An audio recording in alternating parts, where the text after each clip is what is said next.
ओम नमः सिद्धेभ्य ओम जय जय जय नमोस्तु नमोस्तु नमोस्तु नमो हरिहंताणम नमो सिद्धाणम नमो वैरियाणम नमो वैजयाणम नमो लोयसवेसाणम ओकारं बिंदु संयुक्तं नित्यं ध्यायन्ति योगिनः कामदं मोक्षदं च ओंकाराय नमो नमः।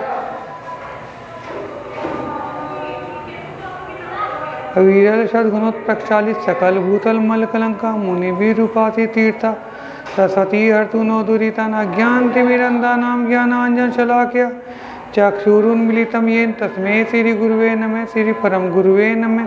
परम प्राचार्य श्री गुरुवे नमः। सकल कलुष विध्वंसकम शेषां परिवर्धकम धर्म संबंधकम भव्य जीवन प्रतिबोधकारकमिदं शास्त्रम श्री पांडव पुराणम ध्येयम अस्य मूल ग्रंथकर्ता श्री सर्वज्ञ देवा तदुत्तर ग्रंथकर्ता श्री गंधर्व देवा प्रति गंधर्व देवा तेषां मनोच्चार माध्यम श्री शुभचंद आचार्येण विरचितं सर्वे श्रोतारः सावधानतया श्रवन्तु। मंगलम भगवान वीरो मंगलम को मोगणी मंगलम कून आद्यो जैन धर्मोस्तु मंगलम सर्वमंगल मांगल्यम सर्वकल्याणकारकम प्रधानम सर्वधर्माणाम जैनम जयतु शासनम जैनम जयतु शासनम जैनम जयतु शासनम।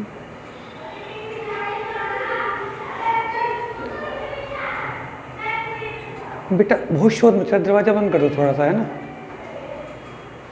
इस प्रकार उस भील की स्तुति कर तो बंद बेटा, बहुत शोर मच रहा बेटा।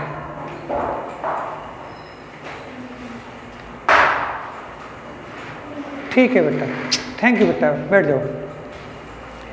इस प्रकार उस भील की स्तुति कर।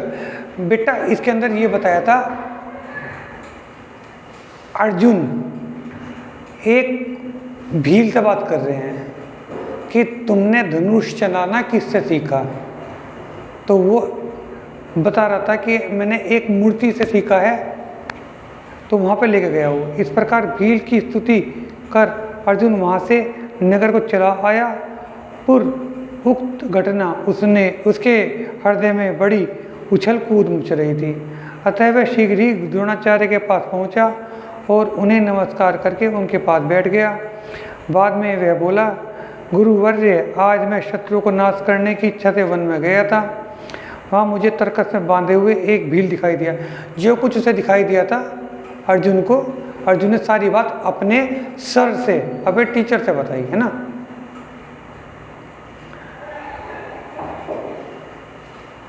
तरकस में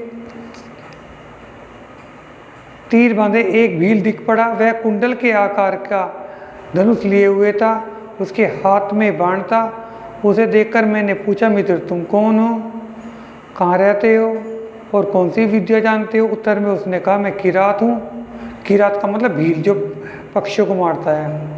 यहीं वन में रहता हूँ और द्रोणाचार्य गुरु के उपदेश से मैंने शब्द वेदी विद्या भली भांति जानता हूँ। परम पूज्य गुरुवर्य, उनके इस वचन को सुनकर मैं आपसे कहने के लिए आया हूँ। स्वामीन, वह बड़ा निष्ठुर है, दुष्ट है, दुरात्मा है। उसकी सभी चेष्टाएं अनिष्ट रूप होती हैं। वह हत बुद्धि सदा ही निरपराधी जीवों को मारा करता है।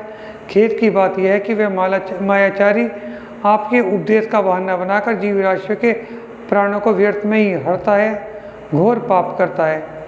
पार्थ का मतलब अर्जुन के दुख भरे शब्दों को सुनकर द्रोणाचार्य को बहुत दुख हुआ और वह मन ही मन विचारने लगे कि इस पापात्मा को, इस दुष्कृत्य को रोकने का क्या उपाय है। कुछ सोचकर वह इस दुष्कृत्य को रोकने के लिए अर्जुन के साथ उसी समय वहाँ से वन को चले। रास्ते में धनुष बाणधारी भीलों को जाते हुए देखकर उसी वन में पहुँचे। वहाँ अति शीघ्र ही उस भील से भेंट हो गई। भील ने अति शांत चित्त से गुरु को नमस्कार किया, परंतु वह जानता नहीं था कि मैं जिनको गुरु मानता हूँ वह द्रोणाचार्य यही हैं, पर मायावेश धर के वे यहाँ आए हैं। उसके बाद वह गुरु के चरणों में बैठ गया। उस समय द्रोण ने उससे पूछा कि तुम कौन हो, तुम्हारा गुरु कौन है। उसके उत्तर में द्रोणाचार्य को प्रसन्न करता हुआ मीठे वचनों में बोला, मैं भील हूँ और नाना कलाओं को जानकार महान पुरुष द्रोणाचार्य मेरे गुरु हैं। उन्हीं के प्रसाद से मैंने सब मनोरथ को सिद्ध करने वाली विद्या पाई है। और यदि उस महापुरुष के दर्शन न मिल सके तो मैं अपने आप को बहुत भारी सौभाग्यशाली मानूंगा।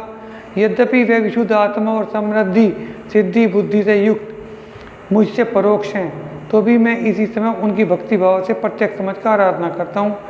भक्ति बल से वे हमेशा ही मेरी दृष्टि के सामने रहते हैं, मैं उन्हें कभी नहीं भूलता हूँ। यह सुनकर द्रोणाचार्य ने कहा, किरात, यदि इस समय नाना लक्षणों से लक्षित उस द्रोणाचार्य को तुम प्रत्यक्ष देख पाओ तो उनके प्रति तुम कैसा व्यवहार करोगे?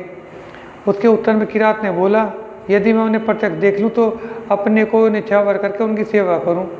मुझ में कुछ परोपकार करने की सामर्थ्य तो है नहीं। मुझ शरीर के शक्तिहीनों के लिए गुरु सेवा ही पर्याप्त है बस। इस पर द्रोणाचार्य ने कहा कि तुम द्रोणा के लक्षणों को से उसको जानते हो? उत्तर में किरात ने कहा, हाँ, मैं उन्हें पहचानता हूँ। तब द्रोणाचार्य बोले, सारे संसार का हितैषी विद्वानों द्वारा मान्य और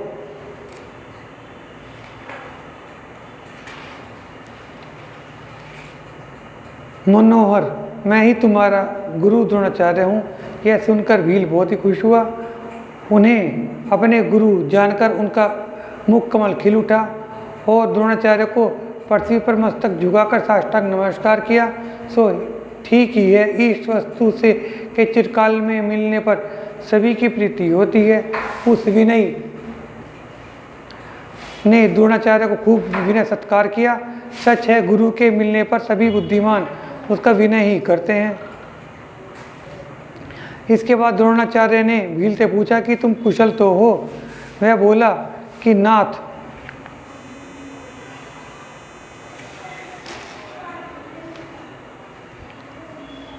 तुम्हारे प्रसाद से मैं कुशल हूँ, मुझे किसी प्रकार का कष्ट नहीं है। गुरु के समागम से मैं बहुत ही प्रसन्न हूँ। पर इस न्याय मार्ग पारंगत और वाग्मी द्रोण बोले, किरात, तुम वनवासी हो, विघन समूह के विघातक हो, मेरी सेवा विधि के ज्ञाता हो, मेरी आज्ञा के प्रतिपालक हो। तुम्हारे समान इस भूतल पर मैंने आज तक कोई विद्यार्थी नहीं देखा है। तुम बहुत ही अच्छे मालूम पड़ते हो। देखो, मैं तुम्हें यहाँ से कुछ याचना करने के लिए आया हूँ। यदि देना स्वीकार करो तो मैं याचूँ, क्योंकि याचना का भंग बहुत ही दुखदायी होता है। यह सुनकर भील कांपता हुआ बोला, मन में विस्मय करता हुआ बोला, स्वामीन, यह आप क्या कहते हैं? मैं तो सर्वथा ही आपकी आज्ञा का पालक हूँ। मुझ शक्तिहीन के पास ऐसी कौन सी संपत्ति है जो आप जैसे पुरुषों को दे ना हो? अंगूठा मांगेंगे ना? इस पर द्रोण बोले, सुनो, मैं जो चाहता हूँ वह दे वस्तु तुम्हारे पास है। यदि देने की इच्छा न हो तो वचन दो और फिर मैं याचूं। भील बोला, मैं सब कुछ आपको देने को तैयार हूँ, आप प्रसन्नता से मांगिए। द्रोणाचार्य ने कहा कि बस मैं यही चाहता हूँ कि तुम अपने दाहिने हाथ का अंगूठा जड़ से काटकर मुझको दे दो। यह सुनकर भक्ति के वश हो गुरु की आज्ञा के प्रतिपालक और उनके गुणों पर मुग्ध उस भील ने अपने दाहिने हाथ का अंगूठा काटकर गुरु को सौंप दिया। सच ही है, अंगूठे की तो बात ही क्या है, भक्त लोग भक्ति के वश में होकर अपना जीवन भी दे डालते हैं। उसके अंगूठे को कटवाकर द्रोणाचार्य ने उसी उद्देश्य के लिए जिसके लिए अंगूठा कटवाया था उस भील के सामने कहा, दाहिने हाथ के अंगूठे के बिना कोई धनुष को नहीं चला सकता, अतः उसके द्वारा जो जीवों की वध से भारी पाप होता था अब न होगा। उसके बाद यह सोचकर कि पापी पुरुषों के लिए शब्द वेदी विद्या नहीं देनी चाहिए, पार्थ को वह विद्या पूर्ण रीति से सिखा दी। इसके बाद पार्थ के साथ वे अपने नगर को चले आए और सुख शांति से उत्तम चीज़ों से उत्पन्न हुए भोगों को भोगने लगे, चैन आनंद से समय बिताने लगे। इसी तरह भीतर ही विरोध रखने वाले, बाहर से मीठे मीठे बोलने वाले, नाना कला कुशल कौरव पांडव भी वहीं रहकर सुख से काल बिताने लगे। भीम के शरीर से कांति सोने जैसी थी, बड़े बड़े विघ्नों का वह निवारक था। उसके लिए विष अमृत और सांप सर्प केचुली के जैसा निसत्व हो गया था। वह अथाह गंगा के जल भी उसके जांघों गहरा रह गया था। यह सब पुण्य का ही महत्व है। देखो, जिसके पुण्य का जोर होता है उसके लिए सुतराम ही अच्छे अच्छे निमित्त मिलते हैं और संपत्ति उसका पीछा नहीं छोड़ती है।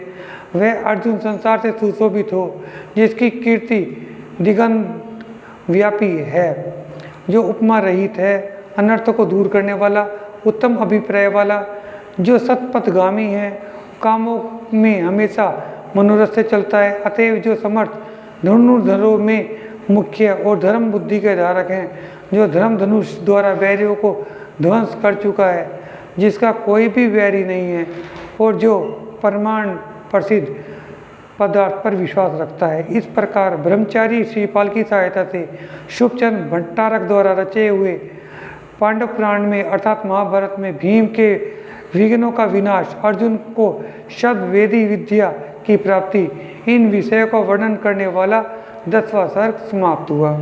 या वाणी के ज्ञान से सूझे लोकालो, सो वाणी मस्तक नमो सदा देत हूँ दो। हे जिनवाणी भारती तोय जपू दिन रैन, जो सेरी शरणा गए सो पावे सुख चैन। जिनवाणी माता की जय जय जिने।